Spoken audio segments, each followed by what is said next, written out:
In these uncertain economic times, you've got to do whatever you can to save money. One of our biggest expenses can be our cars, especially when unexpected repair bills hit. Not anymore. If you own a vehicle with less than 130,000 miles, is less than 12 years old, has a warranty about to expire, or even no warranty at all, you could stop paying for car repairs. Roadside assistance, towing, and rental coverage are all included. Don't wait for the next repair. Make one free call right now to see if you qualify. If your vehicle is less than 12 years old, has less than 130,000 miles, even if it's out of warranty, paying for car repairs can become a thing of the past. Call us right now and get your car protected before your next repair bill hits. Get protection and no more repair bills. Call 800-696-1030. Again, 800-696-1030. That's 800-696-1030. 800-696-1030.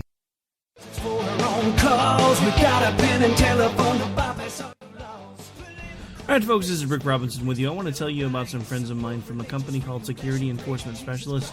When I ran my security agency for 12 years, I worked with one of these partners on a daily basis. He's been involved in this agency now, and with his other partner, they do have over 30 years of experience in the private security industry. If you own a business and you need someone to keep you or your customers or residents safe, then I highly recommend contacting Security Enforcement Specialists today. Give them a call at 405-703-1796. Again, that's 405-703-1796. Again, tell them Rick from K98 Talk sent you. Like I said, if you need the help, they are here for you. So make sure that you go look them up, check them out, and see what they can do. Wrong way. Welcome to the place. Welcome to the Joe had huge problems with the IRS. I knew it was coming. I hadn't filed taxes since 1990. All the IRS letters coming in added up to a nightmare. To get up to like $68,000, my heart started beating fast. It's like, there's no way, man. I mean, I ain't going to be able to do this. Then they stopped his paycheck. So that's when I started making phone calls and found U.S. Tax Shield. U.S. Tax Shield went to work immediately. They just took the bull by the horns. What blew my mind is he called the IRS right then and there. So why is U.S. Tax Shield A+ rated with the Better Business Bureau? Joe knows. They saved me a ridiculous amount of money. If you owe more than $10,000 to the IRS or state, choose the company Joe chose, U.S. Tax Shield. It was the best decision I made. U.S. Tax Shield is the way to go. Life is good. Thank you, Lord. Call 800-471-3287. U.S. Tax Shield. Boo-rah. Yes. 800-471-3287. 800-471-3287. The Internet will never be the same. You're listening to K98Talk.com. Whoa! Good God, y'all. What is it good for? Absolutely. Now get started again. Zinc Media. Feel the power of knowledge.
The globe. It is I, your lovable host, L. Rod, coming to you live from my Bunker Ice home studio somewhere within the great granite state of New Hampshire, where the state motto is still live free or die. It is not big government or bust. And yes, I did check again today.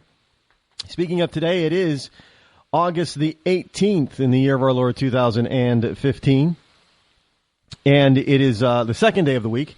As we move right along, getting really settled into the week. The number that you can call here to join me live on the air is toll-free 603-870-1037. 835-3224. That's 603-835-3224. And, between 7 and 9 p.m.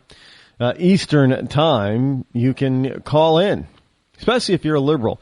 Got a lot of questions for liberals out there, though. And I know that liberals will probably look at all my various social media sites, as well as my website, rodeccles.net, and they might be a little afraid to call in. I know I can be a little intimidating. Well, it's not really me that's intimidating you, by the way. Just so you know, let's speak the truth here. That is what is intimidating you, truth and logic, and that I use it to debate anybody on just about any topic. It's just truth and logic and historical fact. That's what intimidates you. I'm sure that because, little old me at about 5'9", 5'10", I am, under 200 pounds. I am by no means physically intimidating to anybody. Maybe my brain is intimidating because, again, I use logic and historical fact and truth. Yeah, anybody who does that is going to be intimidating to those who use nothing but feeling and falsehoods and fakery. Just saying that's the reason why if you're intimidated, you have to look at yourself and ask yourself, why am I intimidated by this guy or by any conservative that happens to use things like logic and historical fact and truth. And you have to look at yourself and say, well, why am I intimidated? And it's going to be because those people are using logic, historical fact, and truth. And I'm not talking about, well, that's your truth, Rod. No, I'm not talking about subjective truth. That's what liberals like to do. They like to use this thing, well, for me. For you, that might be okay. But for me, I am so sick of hearing that term. But for me, it's not about you. Everybody tries to make everything about themselves. I get it. I really get it. But it really, when it comes right down, it's not about you. It's about the collective. And it isn't about your feelings. It's about the facts and historical data, historical truth. It's about logic. Does it work? Well, let me put it this way. Since liberalism is based on, touchy-feely types of things, and those things are based on a vacuum. Let me give you an example. $15 an hour, minimum wage, that would be great.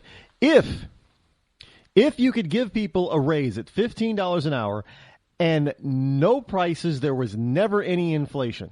So prices didn't rise. The $15 an hour minimum wage occurred in a vacuum. Liberals would be, ecstatic. They'd be right. It would be, everybody would make more money, and they'd be able to make that money without raising, their cost. So if, for example, if somebody, if a store is selling milk at $2.50 a gallon, but they're paying their average employee $10 an hour. But if they were able to raise their average salary to $15 an hour, but still charge $2.50 for that gallon of milk, and keep their profit and stay in business, and without laying anybody off, all that kind of stuff. If everything stayed exactly the same, and the only thing that went up or changed was the wage, that would be a perfect world. But that's a world in a vacuum. That doesn't exist. But liberals don't look at that. All they see is the front part. They don't see the rest of it. They look at it, but it's the right thing to do. No, it's not necessarily the right thing to do, but you feel it's the right thing to do because it makes you feel better to see everybody making at least $15 an hour. Right? I mean, who's going to be against that? Really? I mean, if you're really thinking about it, you're paying somebody giving them a raise, paying the minimum of $15 an hour. It's going to improve their life. They're going to be able to afford the things they can't afford before, and, they'll be able to save more or invest more or spend more, and it'll spur the economy, right? I mean, who's really going to be against that? Well, nobody in a vacuum. But unfortunately, we don't live in a vacuum. We don't live in a liberal vacuum. As we can see in places like San Francisco that has mandated this new minimum wage of $15 an hour, people are losing their jobs. Businesses are closing or moving outside the city limits. And even there are some people that are saying, you know what? Boss, I need fewer hours because I'm losing too much of my government benefits by earning too much at this $15 an hour rate. So this whole vacuum type of thing, it's not working. And liberals are, by the liberal mindset, they're justifiably upset and confused by it all. Well, we conservatives are not confused. We're upset by it. Yeah, justifiably so, but we're not confused because we knew this was going to happen. We know the exact cause of it, but liberals, without using any historical fact or truth or logic, are going to be scratching their heads trying to figure out, well, what went wrong? I mean, these people should be happy. I mean, we spent all this time and effort and even some of our own money to get them to get $15 an hour, and they're not happy, and they're not making us happy, and they make us look bad, and they're mad at us, and we don't understand. Well, if you'd have listened to us to begin with, we would have told you and saved you all kinds of hurt and pain. But no, you had to go ahead and lead with your feelings. Because you thought all this stuff happened in a vacuum. That there would be no possible way for a $15 an hour minimum wage to affect the economy at large. In fact, you did survey after survey and study after study that said, well, yeah, places like Walmart, they could afford a $15 an hour minimum wage. Some of these small business, fast food restaurants, your burger isn't going to go up by dollars and dollars. It's going to go up by 10 cents. You can afford 10 cents more on your burger. Your burger from McDonald's or Wendy's or something like that. It's only going to go up about a dime. You can afford that if these people get, $15 an hour, a living wage. Come to find out that no, all their surveys and all their studies, like most liberal surveys and studies, were totally wrong. And that people were losing their jobs. And food costs at these, small business restaurants and fast food chains were going up a lot. Chipotle, anyone? Because that $15 an hour, see, what they don't realize is that $15 an hour is not just $15 an hour.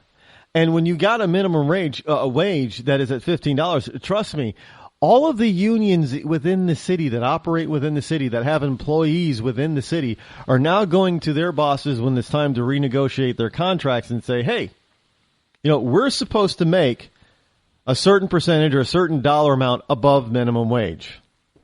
Yeah. Minimum wage is now $15. Yeah. All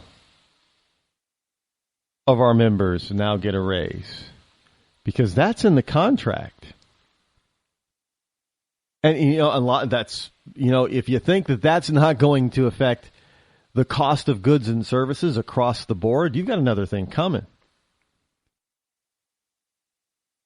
Because as we have said here on the right all along, this whole notion that this is a vacuum type of system, it isn't going to fly and it isn't going to work, and that there are going to be some very disappointed people, and a lot of businesses that you would not think that would be affected by this are going to be directly and indirectly affected by this $15 an hour minimum wage stupidity.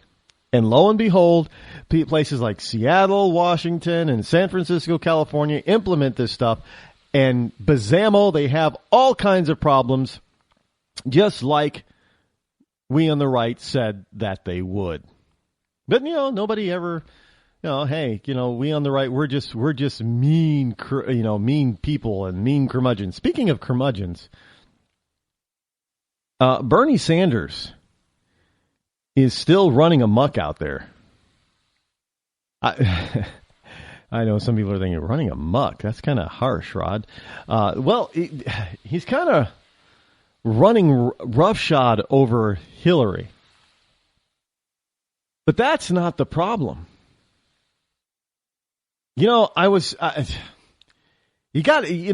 this whole thing about Donald Trump.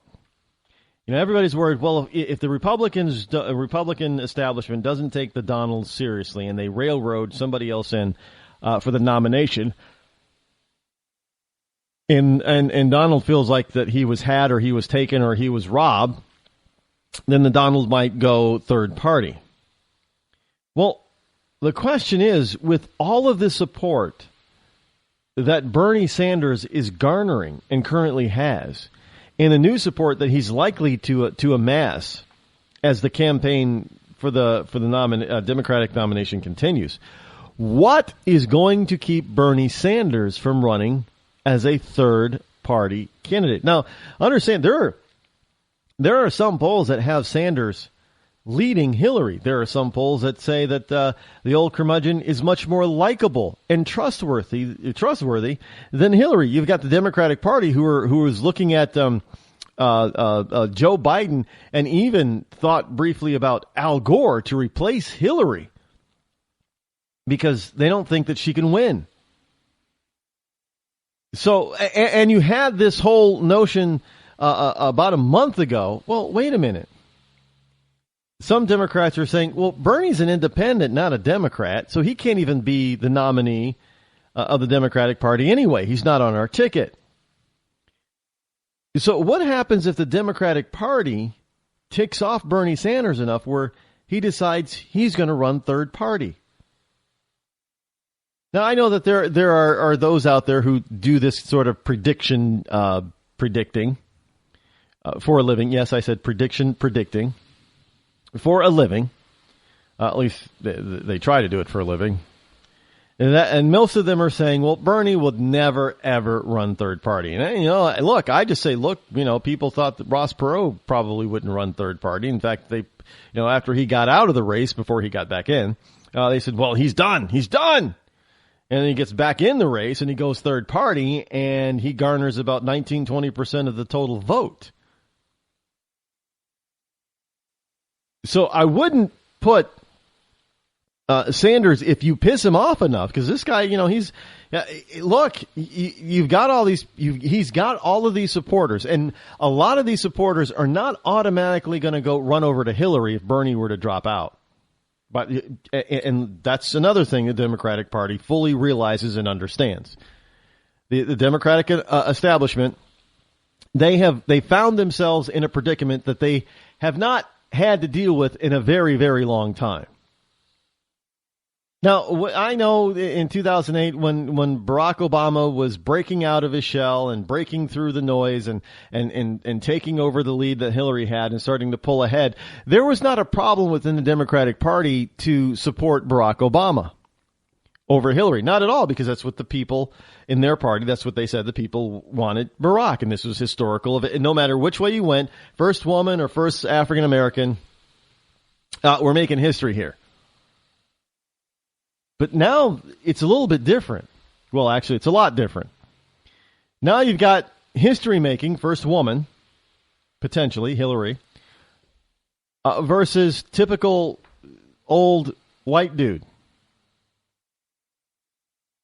Think about it. And the typical old white dude is gaining support. I mean, and he is garnering much larger crowds than Hillary is able to garner. So do you think that the Democratic establishment is just going to sweep away Bernie Sanders and hope that he puts his support behind Hillary? Well, I don't think he's going to do that. And so the Democratic the leadership, they need to really think about not pissing off Sanders, because if they keep him happy, look, they don't want Sanders to be the nominee. Trust me, the Democratic leadership does not want Bernie Sanders as the nominee. But they're in a tight spot because if they burn Sanders in any way, and Sanders thinks that they have burned him in order to prop up Hillary, he is going to blow them out of the water with a third party. And let me tell you something. This might be the first time, if the way things are going right now with Hillary and Bernie, if Bernie Sanders were to run as a third party candidate, this still might be a history-making election by the independent getting more votes than one of the major parties. I don't think that's really ever happened before. Not in our politics, national politics. We're an independent. Now, granted, Bernie ran as an independent in Vermont, and we've had other senators and governors run as independents and win, but never have we had the president, an independent, come close to winning the White House, the Oval Office. Yeah, not that I can't remember any history that proves me wrong at the moment. Maybe somebody out there will tell me, well, yeah, James Van Buren was an independent or something like that. But he wasn't. But I'm not saying that Bernie Sanders would win. He wouldn't win. Whoever the Republican nominee would most likely win. But he would, if he was third party, I believe that he would garner more votes and more of the electoral delegates than Hillary Clinton. And I think that would be an historical first. I can't remember a time when that, in our country's history where that scenario played out. And this is real, folks. This is not something that I'm dreaming up. This is something that Democratic leadership and others on the left are seriously considering and thinking about, because they have to now. Because you're looking at Sanders gathering 20, 25, nearly 30,000 people at events, no matter where he goes. Whether, he goes to Oregon, 28,000 people. He goes to Iowa, 25,000 people. He goes to California, 20,000 people. He goes, it doesn't matter where he's going. He's garnering all these numbers at these events, and Hillary has a hard time cracking 1,000. And let's be frank and honest. Bernie Sanders is pulling more people at his events than any Republican contender right now. And in some polls on a state-by-state basis, in some places, Bernie's ahead of Hillary. So this whole notion that if the Democrat Party does not want Bernie to be the party's nominee and that they're going to do something about it, and Bernie finds out, he's going to be mad and he's going to go third party, and he's going to garner more support, more votes in the end than Hillary Clinton. Which is fine by us, because that just means that, conservatives, meaning us, because that just means that the conservative, for once, will get to win over a split Democratic House. I don't mean the House of, Representatives, but a Democratic, party house. Their house. Like a frat house type of thing. I got to be clear about that, because some people will say, well, it's not the Democrats don't run the House, Ron. It's the Republicans. No, not that house. It's like the Democratic frat house. That's the house I'm talking about. But Bernie is, look, even the Washington Post says that maybe Hillary Clinton just isn't a very good candidate. I wish I was making that up. Well, no, I don't. I can't wish that. Clinton, the WashingtonPost.com, their headline says, well, maybe, just maybe Hillary Clinton isn't such a good candidate after all. I mean, wow, this is the Washington Post saying this. The Washington Post is not a conservative ragmag. It's a liberal ragmag. And look, you got liberal supporters all over the place who are not so thrilled with Hillary for good reason, because it's very difficult for her to be elected. I don't even know why she's still in the race.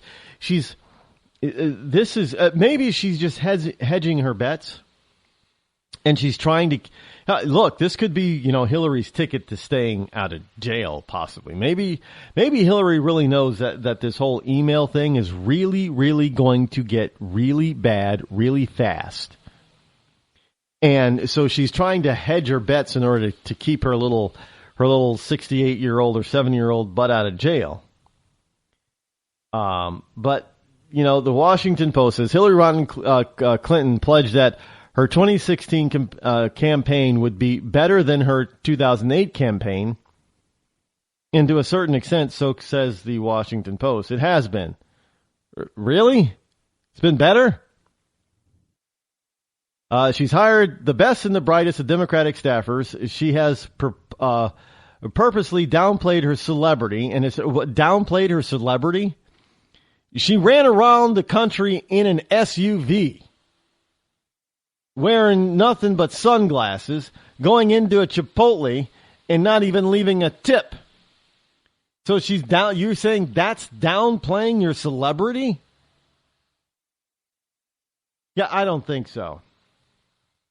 And she purposely downplayed her celebrity and has tried to personally connect with voters in Iowa and New Hampshire. She is focused on telling her personal story rather than trying to constantly answer the "is she tough enough to be commander-in-chief" question. Well, that's the only question. Her personal story? What personal story? Her personal story is not a good personal story. I mean, it's a personal story of deceit and death and negativism and bad economies and all kinds of stuff, and tabloid fodder galore. Her personal story is not something that Hillary Clinton wants to put out there on the front pages. I mean, she wants the email stuff. Oh no, she wants to hide all that kind of stuff. Trust me, she does. We'll be right back. When our water heater broke down last month, it was a nightmare. It took 5 hours for the plumber to show up, and he charged us a couple of $100 just to come out. And then it cost another $1,800 to put in the new water heater. By the time it was all said and done, I felt like I'd been taken. But what else could I do? The smartest thing you can do is get a home warranty from American Residential Warranty. Their home warranties pay to repair or replace all your major appliances when they break. And they will break, and at the worst possible time. Call American Residential Warranty right now for free information on home warranties starting at just pennies a day. Don't wait for your refrigerator to stop running or your ceiling fans to stop turning. Call American Residential Warranty right now. Ask how you can save up to 50% on washer and dryer coverage. Just call 1-800-616-8010. That's 1-800-616-8010. Again, 1-800-616-8010. Call now. Did you ever look at the stains in your coffee cup and then realize that's exactly what happens to your teeth? Power Swabs is the 5-minute solution to get your teeth white without visiting the dentist. This is Ben Gordon with Power Swabs, and if your teeth are stained from coffee, tea, or smoking, all it takes is 5 minutes with Power Swabs. In 5 minutes, you'll see an average of 2 shades whiter teeth, and in 7 days, 6 shades. It's clinically proven to whiten natural teeth as well as caps and veneers. The secret is a tooth detergent that was developed by Dr. Martin Ginniger that lifts stains off of your teeth. Best of all, there's no messy strips or trays that you have to leave in your mouth for an hour. Just swab your teeth for 5 minutes and you're done. To try Power Swabs risk-free, call 1-800-291-5140. That's 1-800-291-5140. I guarantee your bright white smile will have your friends talking about how great you look. Try it risk-free today. 1-800-291-5140. That's 1-800-291-5140.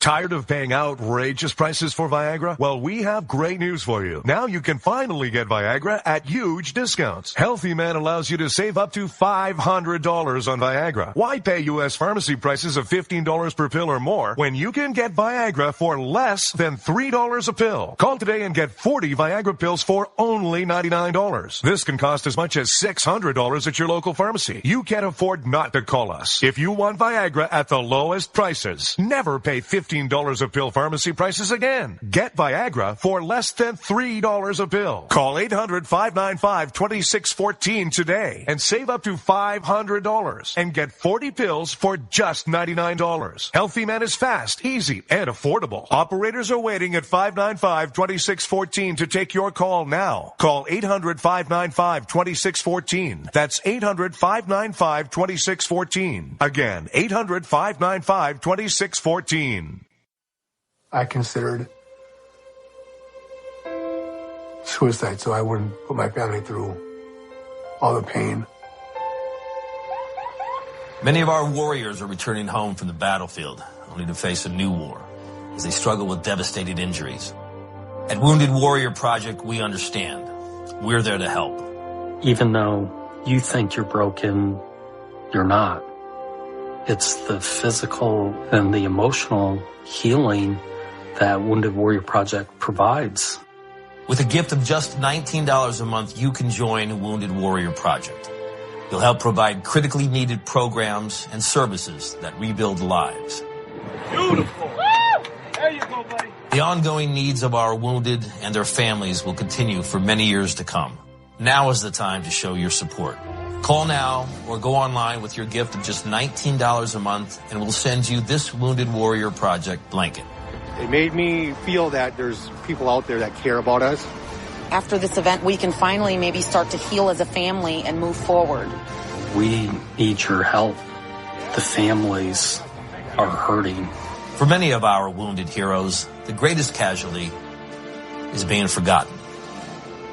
That's why your gift of just $19 a month is so important. Please call or go online right now.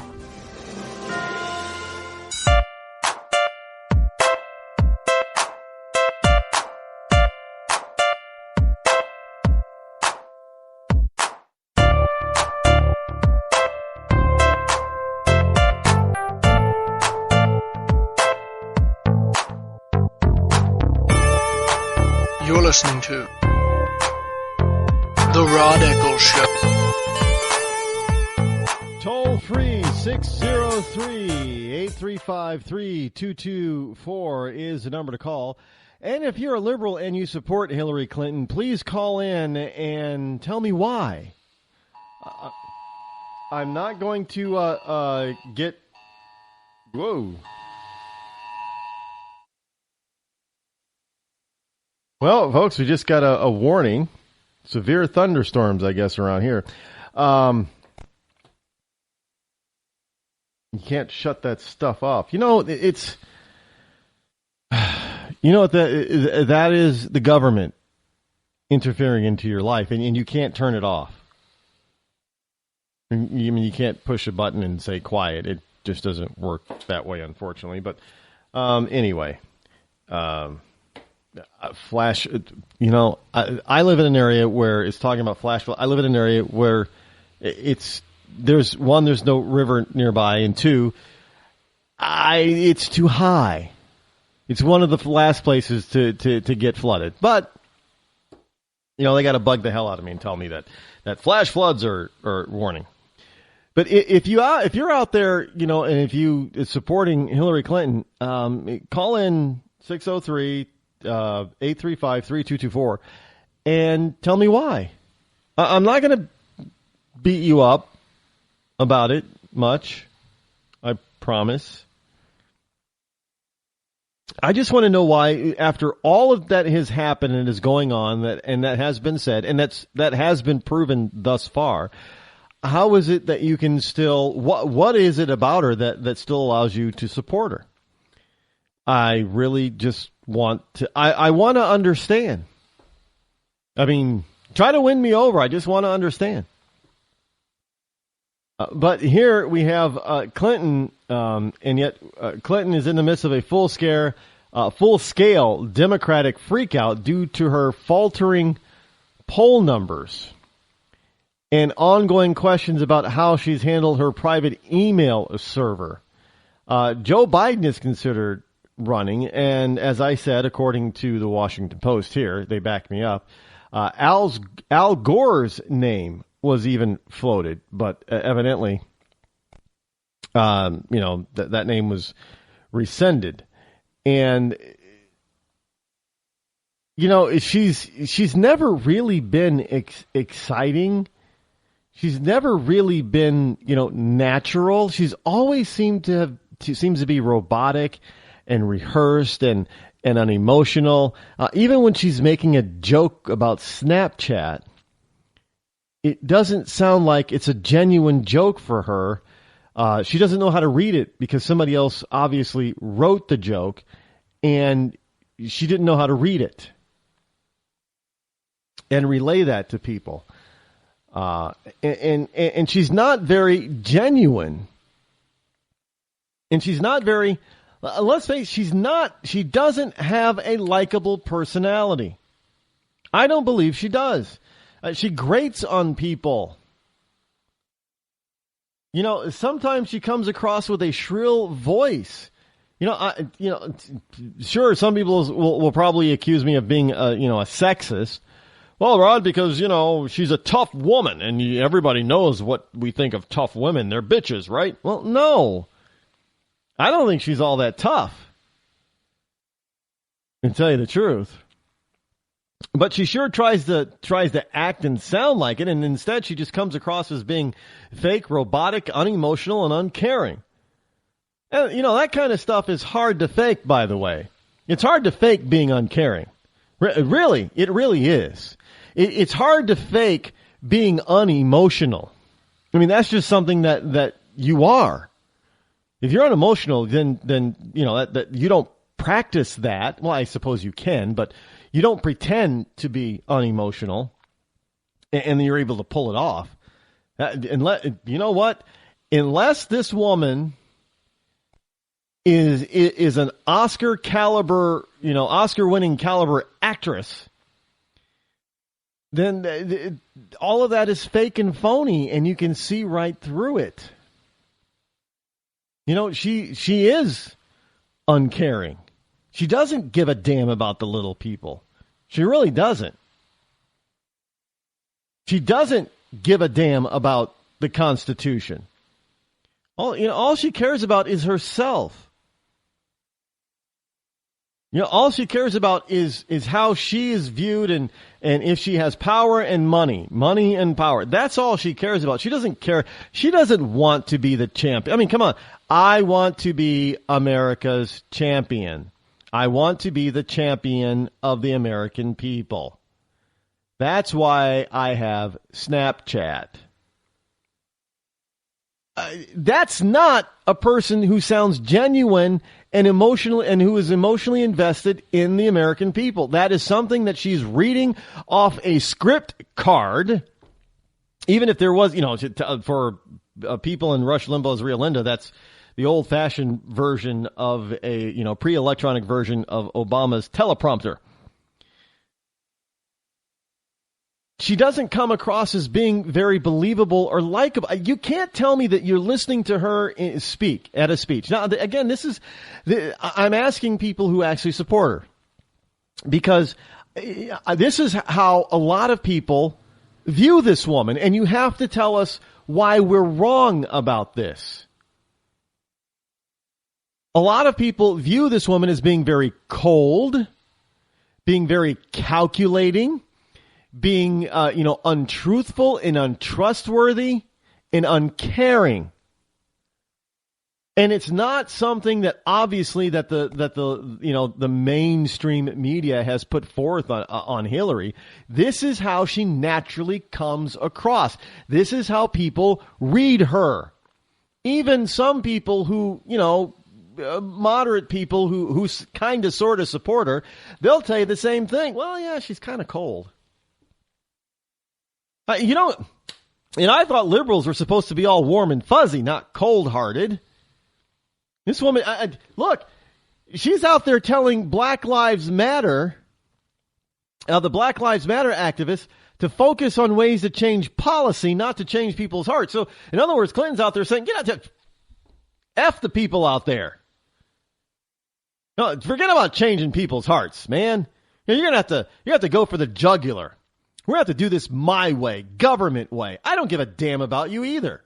Like most Americans, we don't give a damn about Black Lives Matter. Yeah, but you know what? We can appease you. Because I like appeasement. We can appease you. We'll just do it by government fiat. We'll make rules, regulations, and laws and judicial fiats and dictates that force people to say in public what we want them to say. Because she's basically saying, well, people are just like me. They're going to think the same thing anyway. They're still not going to like blacks. And I don't think Hillary really likes blacks, to tell you the truth. I really don't. Now, her husband, maybe the reason why she doesn't like blacks is because her husband Bill seems to like black women a lot. I am, just go back through Bill's history and tell me I'm wrong. But I don't think Hillary really likes blacks. She doesn't seem to really care about them. Forget changing people's hearts, man. Yeah, that's just, you don't go by people, because she doesn't have a heart, basically. She doesn't care.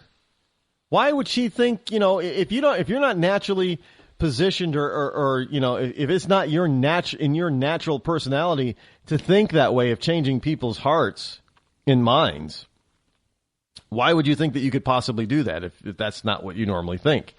Like me, I believe that through this program and through interaction personally, through speaking events and things and books and things like that I'm writing, that I can change people's hearts and minds.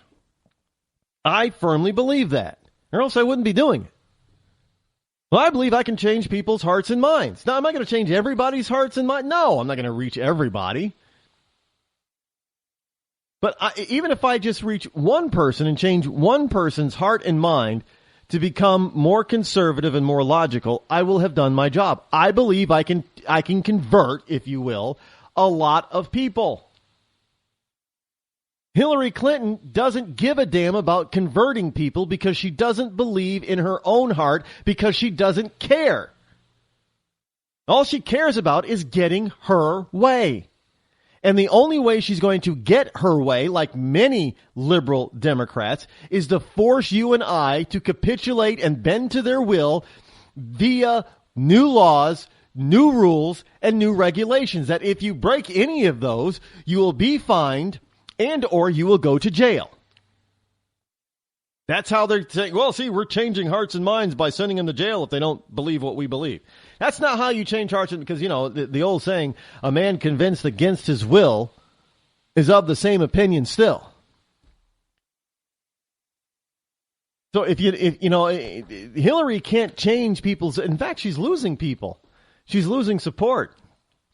And I think she would naturally lose support anyway, even if this email thing wasn't blowing up in her face. I think people are realizing, again, look, this is the reason why they jumped ship in 2008 and went to Barack.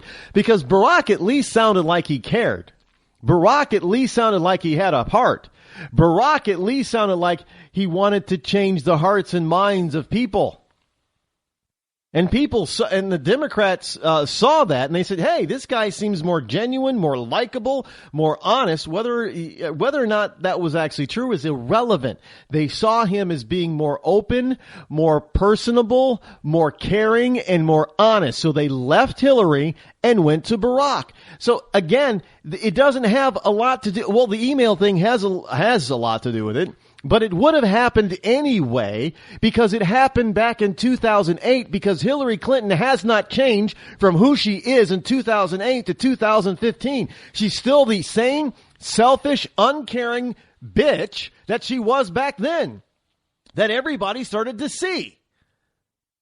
And they wanted to move to somebody who wasn't like that, whether it be a guy or a girl. They didn't care. They just happened to get lucky and latch on to the first African American who was clean and articulate, according to Biden. So they were still going to make history.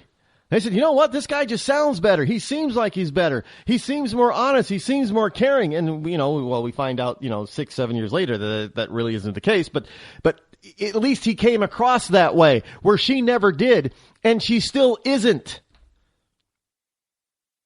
I mean, she's doubling down about not caring. I mean, 4 people lost their lives in Benghazi, and what does she do on Capitol Hill? What difference does it make at this point? Are you kidding me? And then she wants to keep all her email. Well, you don't need to see my personal emails. Well, yeah, we do, because you were the Secretary of State at the time. And she didn't care. Well, now, maybe she was hiding them in order to protect her own, CYA, cover her own ass. But other than that, she knew she was doing something wrong to begin with, and she didn't care. She was going to do it anyway. Because, hey, it's what Hillary does. She does what she wants. So for that reason, I'm sounding like Mark Cuban right now. For that reason, a lot of people are getting out of the Hillary Clinton funhouse because it ain't so fun. It's not so much fun in the Hillary funhouse. They're getting off the Hillary train because it's losing steam.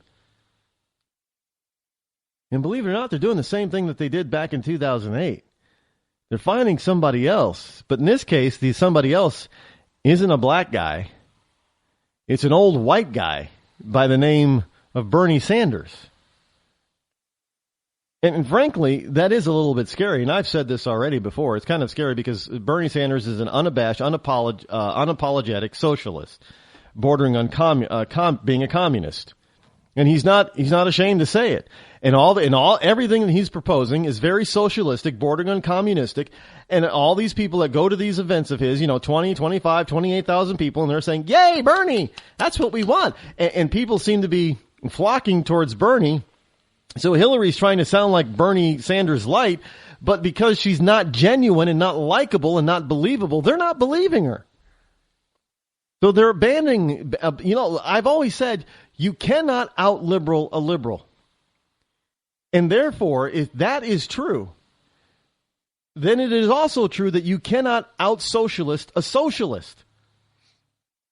So you can't run around being, a rhino and think that you're going to be able to, outdo a liberal.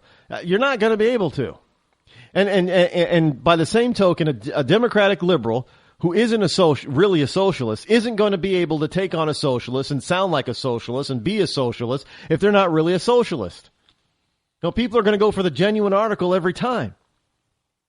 If they want a liberal, they're not going to, and they have a choice. Well, okay, let me see. Let me get the liberal light that's a rhino, or let me get the true Democrat liberal. Oh, I'm going to go for the true Democrat liberal every single time.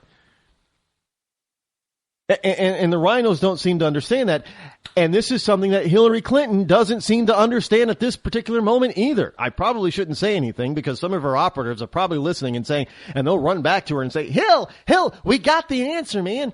You got to stop trying to be like Bernie and just be more yourself. And you got to be more open and more honest, more caring. You at least got to try to pretend to be more like Barack, okay? She does that, you know where she got it from. Just so you know. If she changes course and she tries to sound more like Barack Obama, or tries to be more genuine in her approach and in her delivery, you know where she got it from. Just saying. She got it from me. I know some people are probably saying, well, Rod, why the heck do you just stay on Hillary so hard sometimes? Because I don't want that woman to get anywhere near the White House as president. I mean, that would be a disaster for our country. If you think that Barack Obama was bad, and he is, and he was, and he will continue to be, his last year and a half in office, imagine 4 years of Hillary. No, I take that back. Imagine 4 years of Billary. I mean, usually you could say, well, the first lady maybe won't be so bad. But come on now.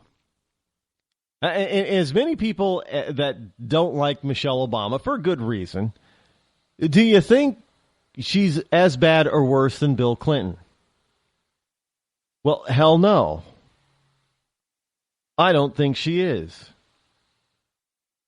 And you know what? I got to address, this just came to my mind. And I got to tell you, I got to address something here. And this is directed towards my conservative brothers and sisters.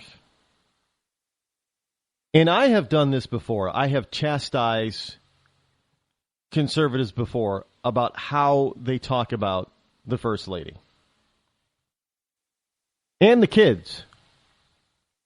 But especially the kids are off limits. Leave them the hell alone. They have nothing to do with their parents. You leave the. I bristle every time I read something. I don't care if it's from the left or the right that is negative about the Obama children. You leave the kids the hell alone. I don't care who they are, what side of the political aisle.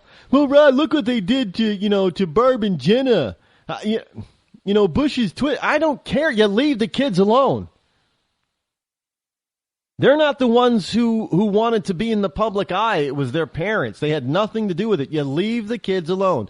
Now, addressing the First Lady, I got to tell you, I'm a little sick and tired of hearing people calling Michelle Obama an ape or a gorilla or lurch.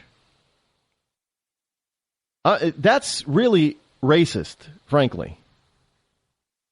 And I don't know many black conservatives that would go along with you on that. Just so you know. I mean, it's uncouth, it's rude, it's racist, it's bigoted, and it's uncalled for. And I know there are a lot of people out there that are saying Michelle Obama is actually a tranny, she's a man, and they try to show these pictures of her, with a man part down there. You know what? Knock it off. There is no credible evidence that Michelle Obama is Michael Obama, okay? And frankly, big freaking hairy deal if she is a he. It doesn't really matter.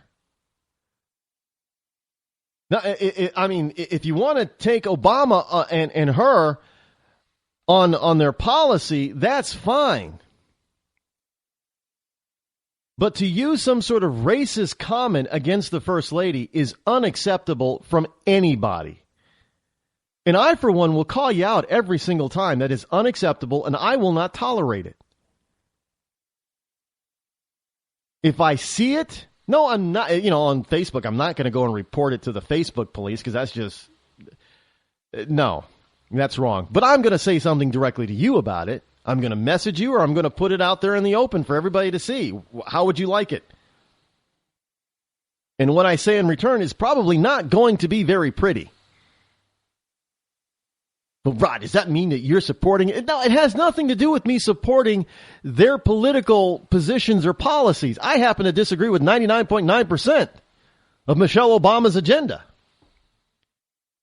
But I am not going to call her a monkey or an ape or, a black lurch or that she's a he and try to doctor and Photoshop some pictures to make everybody think, oh, yeah, maybe she is a he. No, absolutely not. Because that is uncalled for, and frankly, it's racist. Because you're calling her out because simply she's black. And frankly, I don't care what color she is. She doesn't look like an ape. And Michelle Obama really is not ugly. If you want to go by looks-wise, well, Hillary Clinton is no beauty. Not even in her younger days. But Michelle Obama is not an ugly woman. By far, she is not. I mean, I could tell you some ugly women on the Democratic side. I mean, come on. Schultz. How about Madeleine Albright? Somebody want to tell me that was a pretty woman? Sorry, no. I mean, and And she obviously, well, she was first Secretary of State too, but obviously you weren't calling her all these kind of racist names. Conservatives were not. And Madeleine Albright is far uglier than Michelle Obama. But yet we've got this, and nobody ever said that Madeleine Albright was a guy. And quite, have you ever seen some of the pictures of Madeleine Albright? That is not a pretty woman. That's the truth. But her looks have nothing to do with her ability or lack thereof.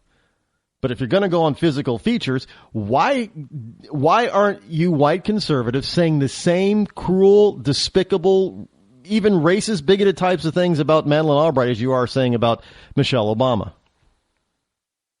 And I got to tell you, you're giving fuel to the fire on the left that Republicans are racist. And I got to tell you, sometimes I'm thinking that some of you, I hate to say it, but for some of you out there who pull this kind of crap, they're right. Now, hey, look, they're hypocrites because they're the biggest racists on the planet right now, or at least in this country, is on the left. But they've got a point when you start spouting off that kind of crap on Michelle Obama. And to a certain extent, when you start bringing race into Barack, those are racist statements because you don't bring those types of race types of things in on Bill Clinton or Jimmy Carter or anybody else. So I'm telling you that if I see it, I'm going to react. It's not going to be nice, and I'm sure some of you are probably going to unfriend me, but I don't give a damn. I'm telling you now. Because that stuff has got to stop. And then don't tell me, well, I'm not racist, Rod. Well, yeah, you are. You better check yourself. Because nobody's running around saying that, oh, Hillary Clinton, that cracker. That ugly cracker. No, we're not. And we're not calling her an ape or a gibbon or, a dog or, really some chihuahua or something like that. I don't. Yeah, just there's too much to attack legitimately. Stay away from the race baiting kind of crap. Just telling you, it's going to burn you in the end.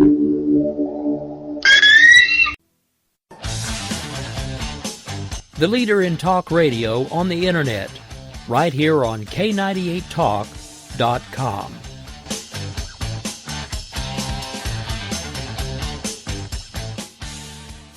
When our water heater broke down last month, it was a nightmare. It took 5 hours for the plumber to show up, and he charged us a couple of $100 just to come out. Then it cost another $1,800 to put in the new water heater. By the time it was all said and done, I felt like I'd been taken. But what else could I do? The smartest thing you can do is get a home warranty from American Residential Warranty. Their home warranties pay to repair or replace all your major appliances when they break, and they will break, and at the worst possible time. Call American Residential Warranty right now for free information on home warranties starting at just pennies a day. Don't wait for your refrigerator to stop running or your ceiling fans to stop turning. Call American Residential Warranty right now. Ask how you can save up to 50% on washer and dryer coverage. Just call 1-800-513-6154. That's 1-800-513-6154. Again, 1-800-513-6154. Call now.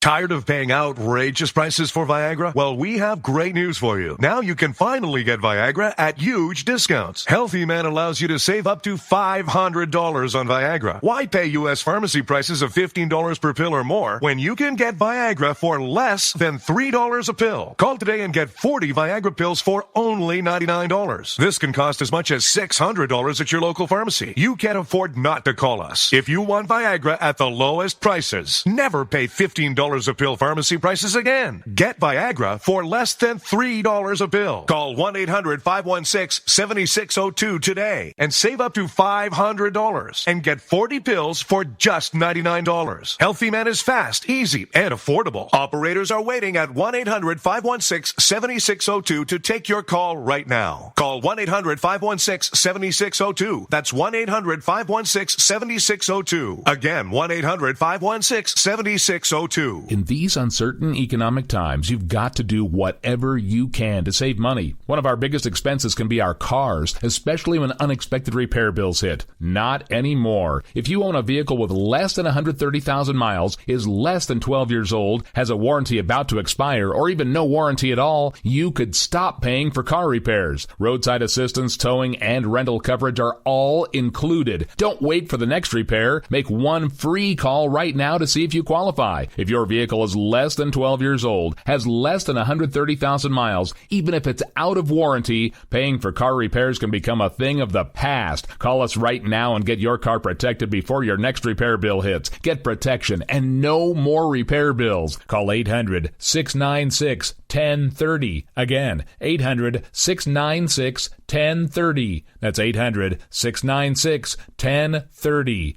800-696-1030.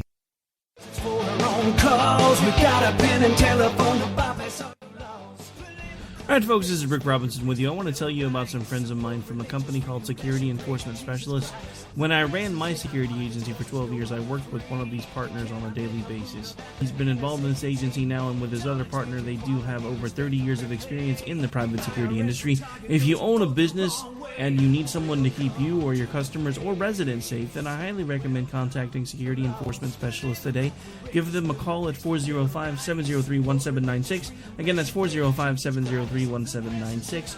Again, tell them Rick from K98 Talk sent you. Like I said, if you need the help, they are here for you. So make sure that you go look them up, check them out, and see what they can do. Wrong way. Welcome to the place.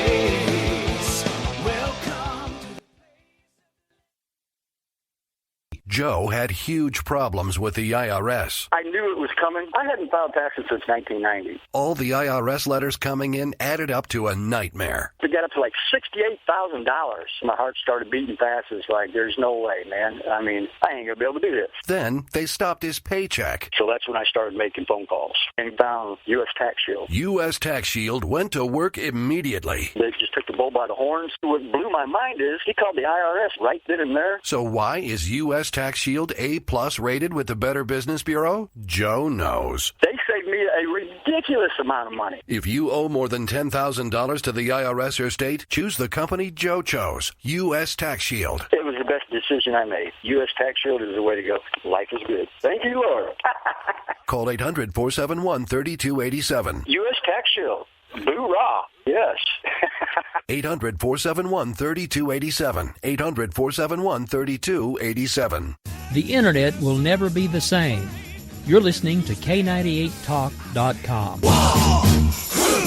Good God, y'all. What is it good for? Absolutely. Now get set again. Zinc Media. Feel the power of knowledge.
To you live once again for hour number 2 from my bunkerized home studio somewhere within the great granite state of New Hampshire, where the state motto is still live free or die. It is not big government or bust. It is August the 18th in the year of our Lord 2015, Tuesday, as we are traveling along in the, well, it's the end of Tuesday just about, as we slide into Hump Day Wednesday. The number that you can call this evening is 603 835-3224. That is toll free, 603-835-3224. So pick up the phone, pick up your computer, pick up your mobile device, pick up your smart device, whatever it is, and dial in those numbers and give me a call if you want to share in what I have been talking about so far this evening. I need to get away from Hillary for just a bit. I got more stuff on Hillary, folks. Look, I told you, I'm going to be like white on rice until Hillary drops out or she's defeated and utterly disgraced and her and Bill go away. I'm not letting go of Hillary.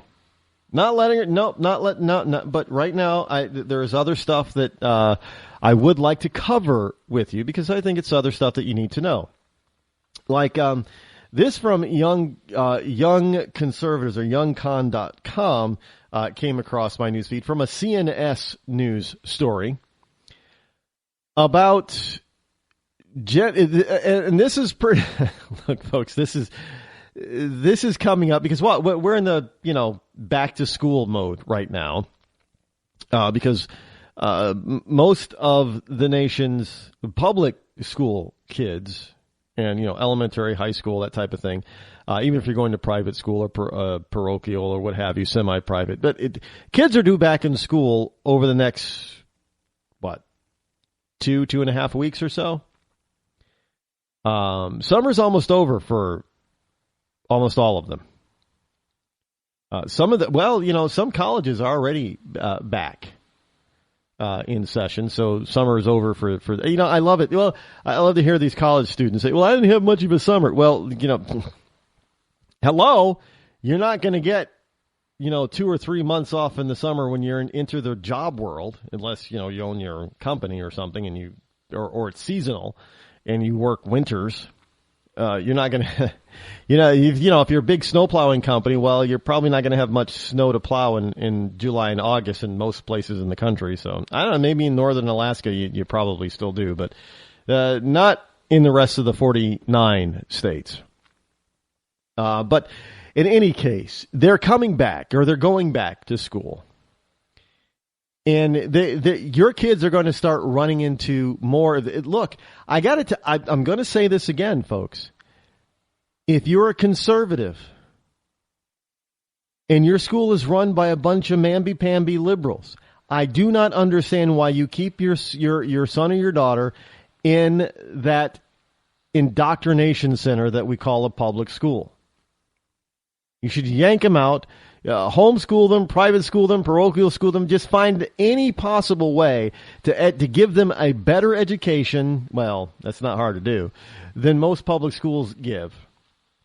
And you don't have to worry about all this indoctrination crap. You don't have to worry about little Susie or little Johnny coming home saying, "Well, my teacher said that you're uncaring and you're mean and, if you're conservative and blah, blah, blah, blah." Because they're going to be facing more of this indoctrination, and this is what you have to look forward to. So if you get slapped with this, you cannot say, "I did not warn you, and I did not tell you about it," because I'm telling you about it now. Now, according to the story, this is what the story says. This is how it goes. To help create a classroom where students aren't limited based on, now are you ready for this? Pay attention. Wait for it. Where students are not limited based on, wait for it, gender stereotypes. Boom, there it is. This Caitlyn Jenner thing has blown up so big and so bad. Now it is, you can't even talk about gender in a public school because, teachers, this is what they say, teachers should address classes using words like friends or students and not use the term girls and boys. So says the Human Rights Campaign, HRC, advises in a new back-to-school guide. So don't refer to your son or your daughter as your son or your daughter. You're just supposed to refer to them as your child. You can't say, oh, you can't be this, I'm a proud father, this is my son, or I'm a proud father, this is my daughter. No. I'm a parent of a child. That's how you're supposed to, because the teachers are supposed to say, friends or students, hello, friends. Our students. What was what movie was this? Is going back into the 80s. There was a movie where, or maybe it was a song. No, it was a movie where the teacher kept saying class, and the class wouldn't calm down. Class, and she kept saying that until she went class. Just everybody paid attention, snapped up then. But I don't remember. I just remember that particular. I don't know the movie. It was one of those, teen exploitation movies back in the 80s. The 80s was ripe with those things. Look, hey, I enjoyed them, those kind of movies, and they were fun. They were unrealistic, but they were, I remember the movie Teachers was one of those. Remember that with I think Ralph Macchio and Nick Nolte, I think, was in it, and then you had it was kind of serious. And My Bodyguard was another one. Yeah, not with Whitney Houston. No, this was in the 80s before the Whitney Houston Bodyguard. This is My Bodyguard, where a wimpy kid pays a big bruiser in school to be his bodyguard against another bully, and anyway, that doesn't go too well for the kid. But in any case, the first tip suggested by the HRC's Welcoming Schools initiative is for teachers to avoid using gender to divide and address to divide. How are you dividing somebody by, if you're a boy, you're a boy. If you're a girl, you're a girl. How is that being divisionary? Now it's being divisive to actually say what you are. You're a boy or you're a girl. I'm a there is all these new words out there supposedly trying to define what people are sexually or I don't know, transgender and trans this and cis. What the hell is cisgender?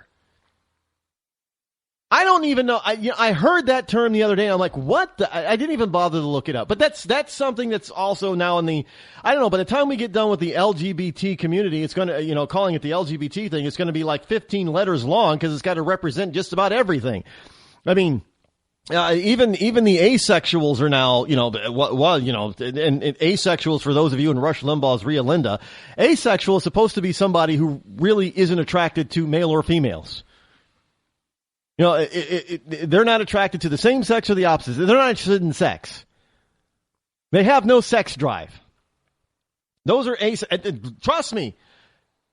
They have a growing community. Now, some people might say, well, yeah, well, at least they're not going to catch any or spreading diseases, Rod. They're not going to have unwanted pregnancies and such. Yeah, but the whole point is that they're now considering themselves a sexual class or a sex. Male, female, asexual. I don't, so they're demanding to be recognized as a sex, the third sex. I looked. They have a document. I think it was on. Last I knew, it was on still on Netflix, called The Asexual. Look it up. Look, they're out there, but they're not the only ones. Now you've got, I don't even know what I've known what asexual is for a long time. There were people that weren't really interested in sex. I mean, we thought it was kind of weird and strange when I was in high school, but there are people who are like, they don't have a sex drive. Whatever the chemical or DNA component is, they're missing it. And that's fine. But it isn't a whole bunch of people. I mean, it's rare. But now we're supposed to, we're making up stuff. Where did we come up with cisgender? And now, what tranny is now derogatory. You're not supposed to call them a tranny now. You're just supposed to, transgender male or transgender female. I'm not even sure. is Bruce Jenner a transgender male or transgender female? I'm not sure how that works. I try to keep up, folks, just for you, so I make sure that you have the right information. But even sometimes even for me, sometimes this stuff just flies right by me or goes over my head and I miss it. Bruce Jenner is a transgendered female. Isn't that really an oxymoron? Either he's a she or he's not. Yeah, folks. Because there's no video here, I'm literally scratching my head because I'm trying to wrap my logical brain around this illogical kind of crap. So, therefore, if Bruce is really a woman, then there is no trans there at all. Right? He's a she. So why would we identify him as a transgendered woman instead of a woman? It seems to me that they're labeling themselves, but we're not supposed to label them. I guess. All right. I'm thinking about this logically. I'm going to try to wrap my brain around it so that we all can understand this type of thing together. And don't think, I know I'm probably going to get, all kinds of stuff saying that Rod is homophobic and all that kind of. No, I'm not. I'm just trying to understand the idiocy of you people out there on the left. Now, you're running around saying that, if I they're calling me homophobic.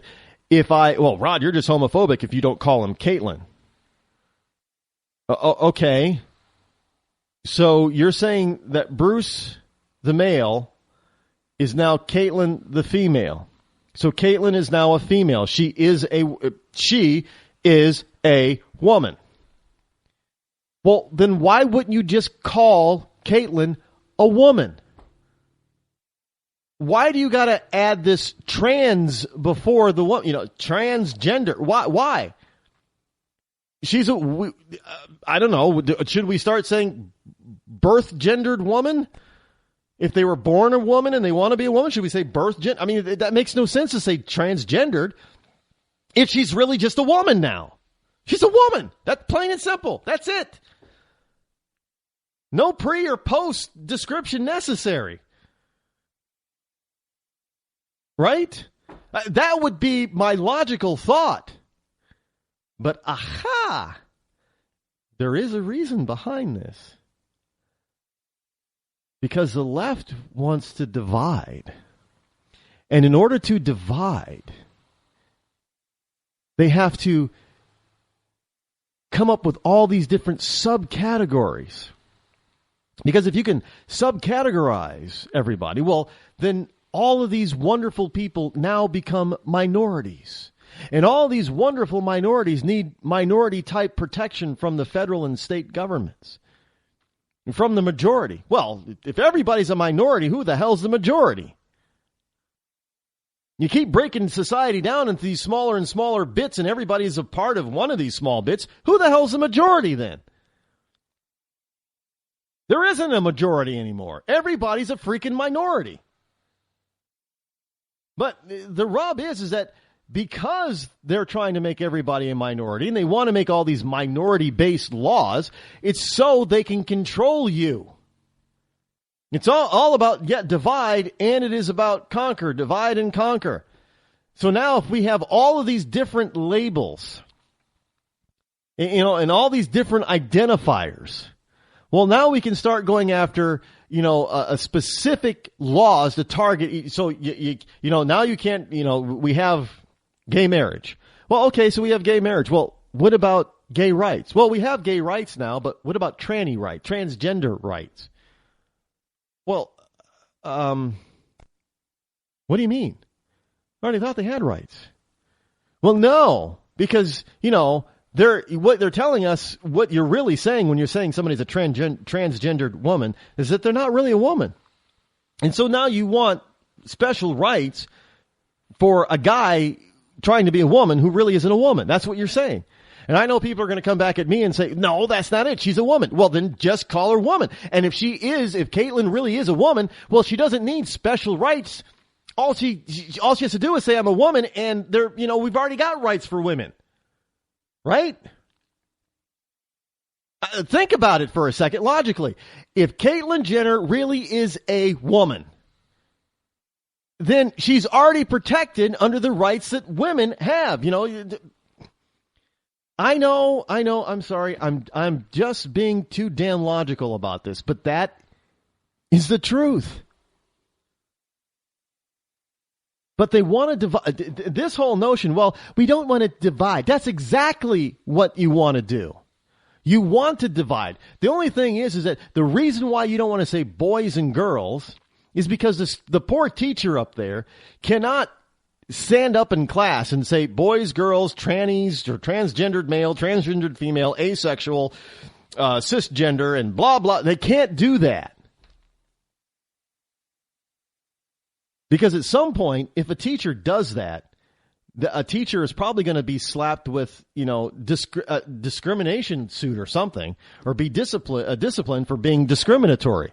You can't say boys and girls because that's discriminatory to all the LGBT A, B, C, D, E, F, Gs. Look, that's the way it's going. Because they want to separate so they can get all these special laws, but then they want to lump us all together. We're all just human. We're all of the human race. We shouldn't be separated. We should all be one big happy family. Well, you're being hypocritical by saying that because you want to label every single one of us. Every time I look at a government form, it seems like, list your race. It seems like that list of races grows. How about race human? How about that? Because we got to know, you can't be of Asian descent anymore. You got to be of Asian Chinese descent, or Asian Japanese, or Asian North Asian, or Asian Polynesian, or Asian Southeast Asian, or Southwest Asian. I mean, there's so many different Asians in there. I'm just wondering when they're going to change the African American one, or African American, or your African, or your South African, North African. I'm just surprised they don't have all that there yet. I'm sure it's coming, though. I'm sure it's coming. But I digress. All I wanted to do is tell you about when your kids go back to school.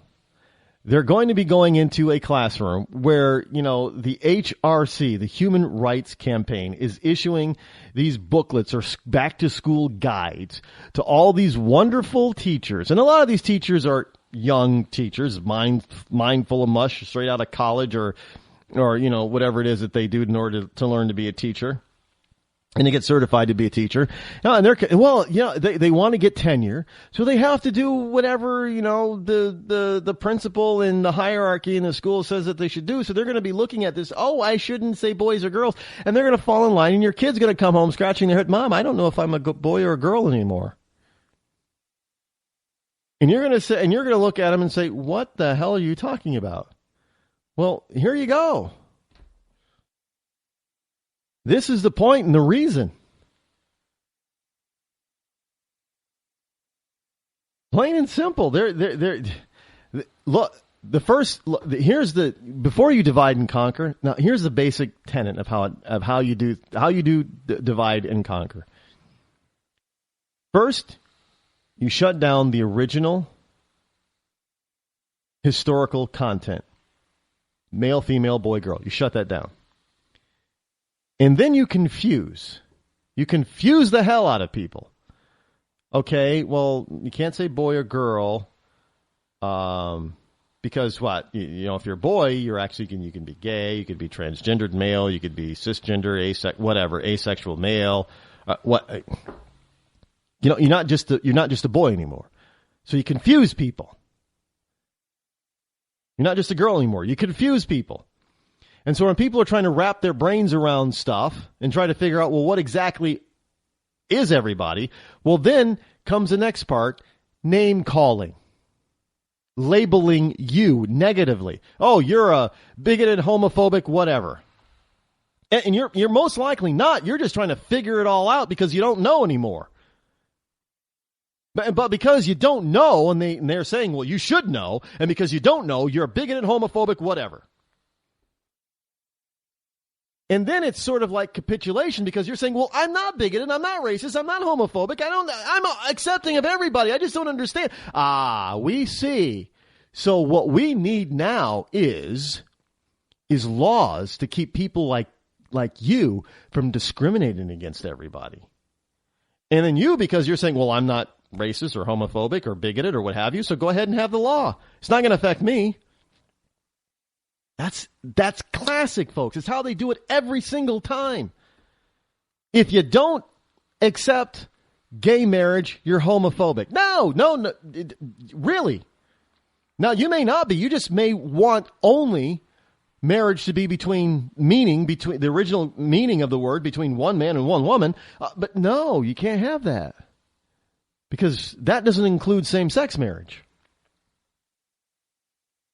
Well, here's the twist, though, when it comes to that kind of thing. Well, now we've got the polyamorous people. Well, what about us? What if we want to have a threesome marriage? Well, you can't do that. Well, why not? And the LGBT community starts scratching their head and say, well, because, you're not one-on-one. So I guess according to them, marriage is between, one man or one woman, or one man and one man, or one woman and one woman. And now I'm really going to confuse things. Or maybe it's between one transgendered woman and one transgendered man, or one transgendered man and one transgender. If you're a transgendered woman and dating a transgendered woman, does that make you a lesbian or does that make you gay? You see where the confusion comes in? And the only way that the left is going to unravel my confusion is by making a law that says certain things. Don't doubt me, folks. Don't doubt me. When our water heater broke down last month, it was a nightmare. It took 5 hours for the plumber to show up, and he charged us a couple of $100 just to come out. And then it cost another $1,800 to put in the new water heater. By the time it was all said and done, I felt like I'd been taken. But what else could I do? The smartest thing you can do is get a home warranty from American Residential Warranty. Their home warranties pay to repair or replace all your major appliances when they break, and they will break, and at the worst possible time. Call American Residential Warranty right now for free information on home warranties starting at just pennies a day. Don't wait for your refrigerator to stop running or your ceiling fans to stop turning. Call American Residential Warranty right now. Ask how you can save up to 50% on washer and dryer coverage. Just call 1-800-616-8010. That's 1-800-616-8010. Again, 1-800-616-8010. Call now. Did you ever look at the stains in your coffee cup and then realize that's exactly what happens to your teeth? Power Swabs is the 5-minute solution to get your teeth white without visiting the dentist. This is Ben Gordon with Power Swabs, and if your teeth are stained from coffee, tea, or smoking, all it takes is 5 minutes with Power Swabs. In 5 minutes, you'll see an average of 2 shades whiter teeth, and in 7 days, 6 shades. It's clinically proven to whiten natural teeth as well as caps and veneers. The secret is a tooth detergent that was developed by Dr. Martin Ginniger that lifts stains off of your teeth. Best of all, there's no messy strips or trays that you have to leave in your mouth for an hour. Just swab your teeth for 5 minutes and you're done. To try Power Swabs risk-free, call 1-800-291-5140. That's 1-800-291-5140. I guarantee your bright white smile will have your friends talking about how great you look. Try it risk-free today. 1-800-291-5140. That's 1-800-291-5140. Tired of paying outrageous prices for Viagra? Well, we have great news for you. Now you can finally get Viagra at huge discounts. Healthy Man allows you to save up to $500 on Viagra. Why pay U.S. pharmacy prices of $15 per pill or more when you can get Viagra for less than $3 a pill? Call today and get 40 Viagra pills for only $99. This can cost as much as $600 at your local pharmacy. You can't afford not to call us. If you want Viagra at the lowest prices, never pay $15 $15 a pill pharmacy prices again. Get Viagra for less than $3 a pill. Call 800-595-2614 today and save up to $500 and get 40 pills for just $99. Healthy Man is fast, easy, and affordable. Operators are waiting at 595-2614 to take your call now. Call 800-595-2614. That's 800-595-2614. Again, 800-595-2614. I considered suicide so I wouldn't put my family through all the pain. Many of our warriors are returning home from the battlefield, only to face a new war as they struggle with devastating injuries. At Wounded Warrior Project, we understand. We're there to help. Even though you think you're broken, you're not. It's the physical and the emotional healing that Wounded Warrior Project provides. With a gift of just $19 a month, you can join Wounded Warrior Project. You'll help provide critically needed programs and services that rebuild lives. Beautiful. Woo! There you go, buddy. The ongoing needs of our wounded and their families will continue for many years to come. Now is the time to show your support. Call now or go online with your gift of just $19 a month and we'll send you this Wounded Warrior Project blanket. It made me feel that there's people out there that care about us. After this event, we can finally maybe start to heal as a family and move forward. We need your help. The families are hurting. For many of our wounded heroes, the greatest casualty is being forgotten. That's why your gift of just $19 a month is so important. Please call or go online right now.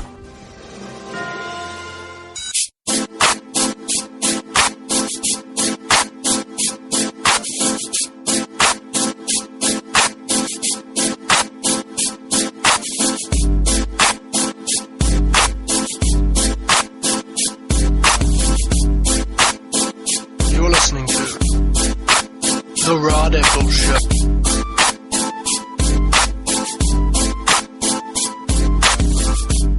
Hey, folks, more hypocrisy from the left on full display. I know some of you are probably saying, well, what are you talking about now, Rod? We already know that the left has hypocrisy, and it's always been on full display. Well, this is new and recent, and this has to do with, one, the Koch brothers, two, energy, three, how bad like things like coal and natural gas and oil are, and how people who invest in this kind of stuff are just evil. You know, they just want to poison our rivers and poison our air and poison our water and poison our food. But, you know, and we should be happy that Obama and the EPA are trying to crack down on and clean up everything, you know, because, you know, all the, you know, good old capitalists, they polluted everything. You know, they made everything dirt. Well, until you get to, you know, Eastern Europe, then you find that, you know, Russia was probably one of the worst environmental disaster areas on the planet when it was the USSR. And now, you know, we're kind of looking at China being the same way. I know that China's adopted some capitalistic stuff in their economic engine, but the rest of the country, you know, their politics and everything else is still very much communist. And the communists are saying, you know, when they built that Three Rivers Gorge, you know, it was they look at all of the villages that they destroyed. They relocated people. And it just said, well, look, you're moving because we're going to destroy this area. We're going to environmentally wreck this area. So you got to move. So, you know, villages where they used to be are now underwater and that kind of thing. So they moved. But the environmental damage in China, according to our environmentalist wackos in the left, is tremendous. But yet, you know, over here, we're still the evil ones because, you know, we're capitalists.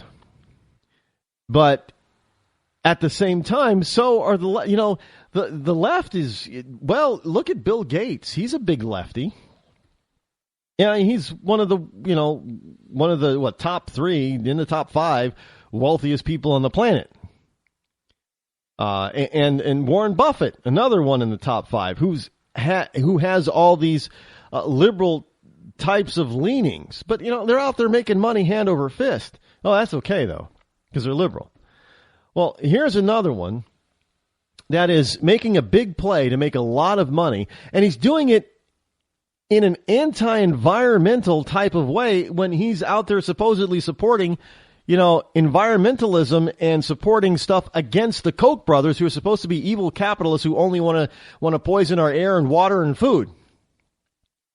Well, George Soros is who I'm talking about, and this is what he's doing. Now, Obama is driving down a coal company stock. He's driving down the price. Why? Because his EPA is out there putting in place all of these new regulations, unelected, unaccountable, these regulations created by unelected and unaccountable bureaucrats who are basically putting the hammer down on coal companies, whether they're trying to dig the coal up or trying to, and send it off someplace to be burned, or if they're trying to build a power plant to burn it, or if they have a power plant that's already burning it. All of these EPA new regulations are going to put the hammer down on all of these coal-related companies, and that is forcing their stock value to plummet. Now, remember, Obama says, well, yeah, sure, go ahead. You can try to build a coal-fired plant, but we're going to bankrupt you. So by bankrupting, he's got to bring down the stock price. And this is one of the things, this is what has happened since the EPA has come out with all these, anti-capitalistic, anti-energy regulations against some of the energy producers in this country. But guess who swoops right in to buy the stock?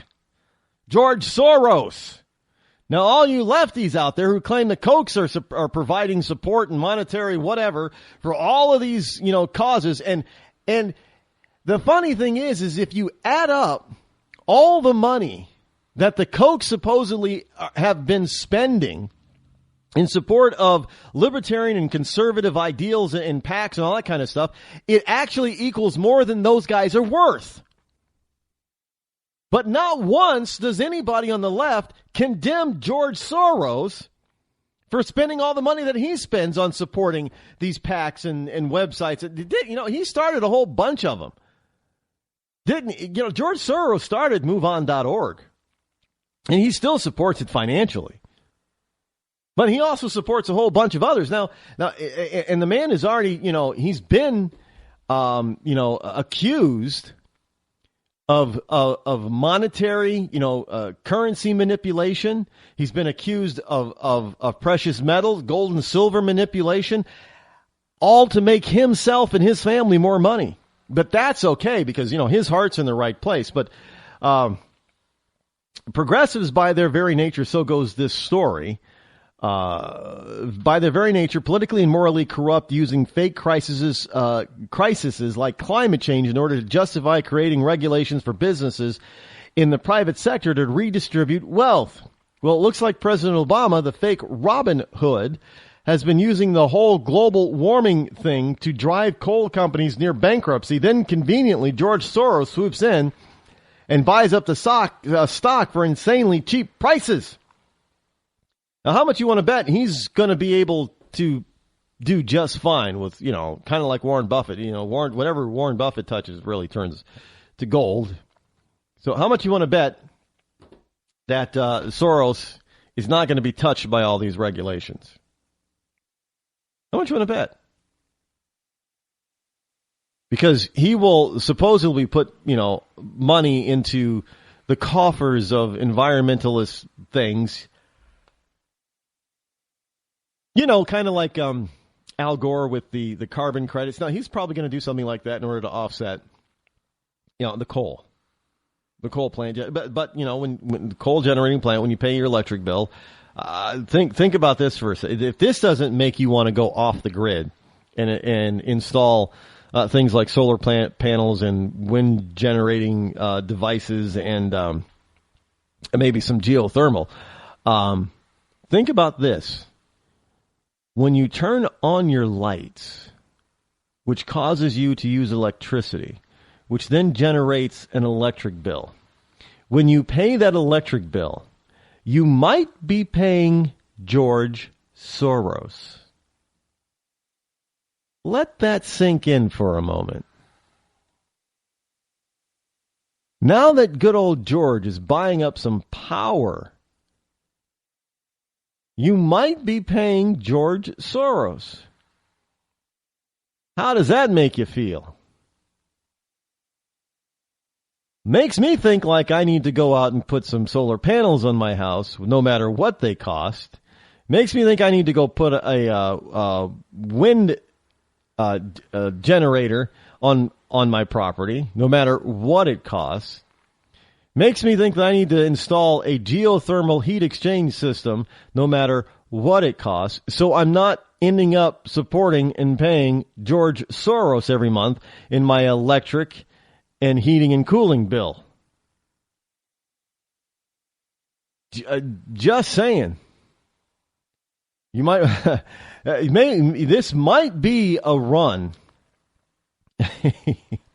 It might be a run on alternative energy companies for people to run out after people find out that good old George is going to be receiving their monthly bill. They might be running out trying to change where they're getting their energy from. Look, you can't make this stuff up. So, but of course, now if the Koch brothers were to swoop in and buy all these undervalued stocks in the energy sector, they would be crucified and lambasted and is being called greedy and evil, and they were going to use the money to continue to pollute and poison everybody and blah. But no, George Soros is we'll look the other way. George who? Oh, George no, we don't believe that he's evil. He's not really poisoning anybody. But by the way, George Soros is also supports and is involved in GMO stuff. I know a lot of people out there are anti-GMO. I'm not a radical, but I'm for the most part, for most types of foods, I'm also anti-GMO. Not all, but for the most part, I'm anti-GMO. I'd rather know and not buy and eat GMO types of foods if I can avoid it. But I'm not a radical about it. I'm not saying, the GMO industry, they're just trying to poison everybody. No, I'm not that. But again, you got all these lefties out there complaining about GMO, and you got people like George Soros who are investing in it. Just saying. But that's okay, because Georgie boy is a liberal. But the point with George is he is a true liberal in the sense that he wants to be able to control. He wants to make the money. He wants to be the corporate juggernaut. He wants to be the wealthiest man on the planet with all the money and the power. That's what George is all about. I'm just, but the left thinks, because he's on their side, then he's on their side, and George is not on anybody's side but his own. Quite frankly, he's on his own side. And you liberals at best understand that, or else you're going to end up getting burned. That's usually the case. You have these wonderful, well-meaning liberals that think, we just need to do this, this, and this. And then when the hammer comes down on everybody's head, it also comes down on the liberals' head, and they're surprised. And they say, but we supported you. And, of course, those in power say, we thank you. Now that we're in power, you're ours. That's what happens every time. Look at Hitler and fascism. Look at Stalin and communism. All these wonderful, lower class and poor and lower middle class people. Yeah. We support you. We support you. And then once they got the power, like, you idiots. Thanks for supporting me. Now we're in power. We got the power. Now we rule over you. And the people are like, well, wait, where's our bonus? You don't get a damn thing. This is all for us, the elites. You're not in the elite club. Go back to your hovels and your pauper towns. That was true. That's factual. That's historical. Look it up. The same thing is going to happen to liberals in this country. The elites are going to, eventually, unless those of us on the conservative side are actually able to resist and change things, the liberals are going to end up, gaining all the power, becoming fully in charge, and then they're going to look at the rank and file liberals and say, thanks for making us elite liberals in charge. Now go away. And you're going to be sorry. I'm telling you. Here's Newsmax. Report Hillary's server with mom and pop shop that lacked security. Now, look, I don't care if you are a total newbie when it comes to dealing with computers. You understand that there are things that you need to do to secure your computer, because there are things like, hackers and viruses out there. You know that. The neophyte knows, and if you want to say, well, she doesn't understand how computers work and all that kind of thing, she knows enough to know, one, that you should back up your computer. You should have some sort of security on your computer, antivirus, anti-spam, anti-this, anti-that, and you have it encrypted to a degree so it makes it more difficult to hack. Well, evidently, which is really odd and really weird, for the Secretary of State, former senator, former First Lady, to not know what you would need, at least on a basic level, to secure your computer or your server. How does she not know this stuff? Well, it leaves one scratching their head. Well, she had to know. At some point, even if she did not know, at some point, being the Secretary of State and all the security that they have to go through for their, to keep their computer secure, how is it that she didn't know that? Of course she knew that. Even if she didn't know before taking office, at some point while in office, she knew that. She's not ignorant of those issues. But yet her server was with a mom and pop shop that was stored in a bathroom closet? What? The Denver-based company, this is from Newsmax, and this is not just Newsmax reporting this, but Newsmax, a Denver-based company that maintained Hillary Clinton's homebrew private email account during her tenure as secretary, was a mom and pop shop that until earlier this year operated its business from a converted loft apartment that housed its servers in a bathroom closet, according to the Daily Mail, which interviewed former employees of the company. Plate River Networks, Platte, River Networks. Now, Plate River did not have security clearance to handle classified material. The chief spokesman for the Defense Security Service, part of the Defense Department, and the only federal agency authorized to approve private sector company access to sensitive or confidential material. So they didn't have clearance for this, nor would they have gotten clearance for it, especially if they're leaving, putting their servers that they're monitoring or maintaining in a bathroom closet. Now, the revelation, which will raise the most significant questions over security and over what checks Clinton's aides made about how suitable it was for dealing with what new transpires to be classified material, is deeply concerning to Wisconsin Senator Ron Johnson, chairman of the Senate Committee on Homeland Security and Governmental Affairs. Well, of course, it should raise a lot of questions. I mean, you got to ask, well, wait a minute. Is this woman that big of a ditz? And if she's that big of a ditz, how the hell can she run an entire country if she can't even run the State Department? She can't even run her own her own Clinton family email server. I mean, she gives it to a company that shoves it in the closet in the bathroom in their apartment loft office. Their office, that's an apartment, according to the stories. I don't, look, I don't keep my computers in a bathroom closet. Do any of you out there keep any of your computers or your home servers or any of your backup systems in your bathroom closet? No, I don't know anybody who does.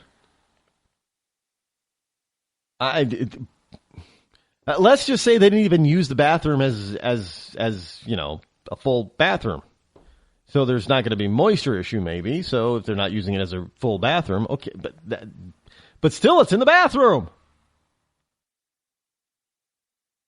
And it is done by and put there and maintained by a company that does not and cannot meet the minimum security standards to be authorized by the only federal agency that is authorized to approve private sector company access to sensitive or confidential material. So in other words, her server was wide open all the time. So the question that came to Secretary Kerry, do you think the Chinese or other governments are reading your emails? Well, yeah, I think they probably are. Do you think maybe that they got a hold of Clinton's emails too and they still have them and they can read them? Well, yeah, I guess they probably can. And it was made easier because she wasn't using a secured server or system. Well, if that's the case, yeah, it would make it very easy for them to do so. Well, look, Kerry's out there admitting that, you know, people are, you know, other than people intended to read his emails are probably reading his emails. And yet we're not supposed to think anything of Hillary running around for 4 years. Who knows what she was talking about? I never sent any classified material through my own private server. Well, we're finding out that's a lie. Well, they weren't classified as classified then. Well, of course not, because nobody in the government knew you were sending them. Can I bring that down to reality for a second that I haven't heard anybody else mention? We've got this notion that all these wonderful 305 emails and counting have been labeled as having classified material in. Well, they were classified after the fact. Well, they were only classified after the fact because nobody who would be able to actually classify them knew that she was sending them. Do you understand that? So they found out after she sent them that she was using classified material. So they're going through and they're saying, oh, wait a minute. That's classified, and that's classified. And you want to try to, well, I didn't send anything knowing that it was classified. That's a bunch of BS. You're the Secretary of State. You're supposed to know what's classified and what's not. And you're also supposed to know that you're not supposed to send government stuff through your own home private server that's stuffed in somebody's bathroom closet. Am I making sense here, folks? Do you get it? So, if it's not the case that the server was not hidden in a bathroom closet at some mom and pop shop, why is it there now? Why did it turn up there? Why was it found there? No, we don't know where it is. Why is it there? I mean, all of this stuff is so damn shady, which is why I gotta ask. You know, if this were anybody else in the private sector, you people out there on the left would be calling for they need to be hung, man. They gotta hang them. Hang them. They're criminals. Throw them under the jail. But now it's Hillary Clinton, and it's like, oh, well, she didn't really know, and she didn't intend for this, and she didn't intend for that, and she's really not at fault because all the people around her, they should have known and told her about it. Nobody told her. Well, she should have known. Actually, she did know. And then, you know, of course, we have, you know, all the wonderful information about, well, maybe her lawyers have a thumb drive with the backups of all these emails. That's a lot of emails. Now, but here's another question. I've asked this question. Well, wait a minute. Well, her attorneys have this thumb drive. Are they cleared to hold, secure, and view classified information? Well, lo and behold, somebody else is asking that question.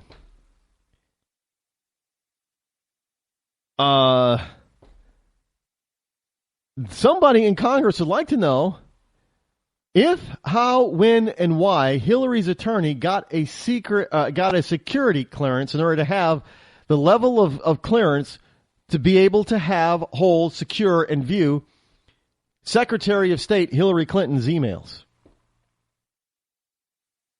Well, I don't know if how he got cleared or, clearance or when, or evidently nobody else knows either. So if nobody else knows whether or not this guy got clearance, it's safe to say that he doesn't have it, which means there's another law broken. And her poor attorney who should know better. It's kind of convenient how nobody under the Clintons' purvey of responsibility knows anything about anything. We all didn't know that this was the way it was supposed to be. We didn't know this was the law. We didn't know this was the rule. And you're going to say this about the lawyer too, I guess, right? Well, I'm not buying it, folks. I'm not buying any of it. Well, that sound only means one thing. We're out of time for tonight, so we'll be back tomorrow for Hump Day. I'm Rod Eccles. This has been the Rod Eccles Show. I'm out. We'll continue this, I promise.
The leader in talk radio on the internet, right here on K98Talk.com.